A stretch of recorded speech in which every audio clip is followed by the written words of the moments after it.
Hi అండి, welcome to మమకారపు రుచులు. ఈరోజు మన రెసిపీ వచ్చేసి ఎగ్ ఆమ్లెట్ మసాలా కర్రీ అండి. చాలా టేస్టీగా ఉందండి. ఒకసారి చేశారంటే పిల్లలు పదే పదే అడుగుతారండి. చాలా చికెన్ కర్రీ కంటే చాలా అద్భుతంగా ఉంది.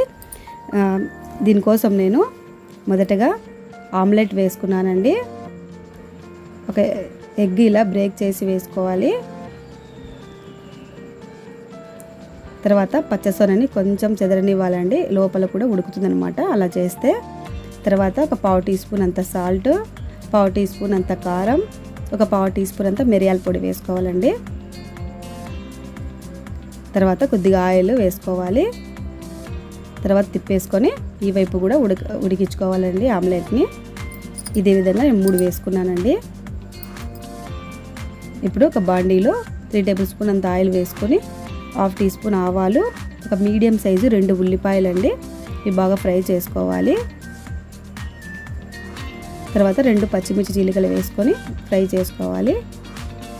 1 టేబుల్ స్పూన్ అంత అల్లం వెల్లుల్లి పేస్ట్, ఇది కూడా ఫ్రై అయిన తర్వాత 2 టమాటాలను, పెద్ద టమాటాలండి, మిక్సీ పట్టి వేసుకున్నాను.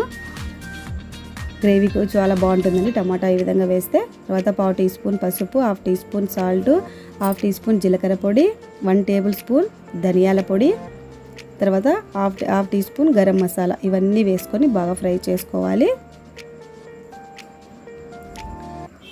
ఇదంతా ఫ్రై చేసుకున్న తర్వాత గ్రేవీ కోసము ఒక చిన్న టీ గ్లాస్ అంతా వాటర్ వేసుకోవాలండి. ఇది పల్చగా ఉండకూడదు, అలానే చిక్కగా కూడా ఉన్నా కూడా బాగుండదు. ఈ కర్రీ చపాతీ రైస్కి చాలా బాగుంటుందండి. తర్వాత 1 టేబుల్ స్పూన్ అంతా కారం వేసుకున్నాను. ఇది బాగా ఉడికిన తర్వాత కసూరి మేతి వేసానండి. 1 టేబుల్ స్పూన్ అంతా ఉంటే వేయండి, లేకపోయినా పర్లేదు. తర్వాత చివరిలో కర్రీ పైన ఆమ్లెట్లన్నీ వేసుకోవాలండి. ఇలా ఆమ్లెట్ వేసుకొని కర్రీ ఫ్లేవర్ అంతా ఆమ్లెట్లు పట్టే విధంగా ఒక 2 మినిట్స్ ఉడికించుకోవాలండి.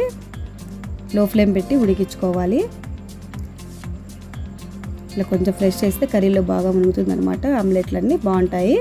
తర్వాత చివరిలో కొద్దిగా కొత్తిమీర వేసేసుకొని సర్వ్ చేసుకుంటే ఎంతో టేస్టీ అయిన egg omelette masala curry ready అండి. చాలా బాగుంది, ఒకసారి తప్పకుండా ట్రై చేయండి. వీడియో నచ్చినట్లయితే లైక్ చేసి, షేర్ చేసి, కామెంట్ చేయండి. ప్లీజ్ సబ్స్క్రైబ్ చేసుకొని పక్కనే ఉన్న గంట ఐకాన్ టచ్ చేయండి. Thanks for watching.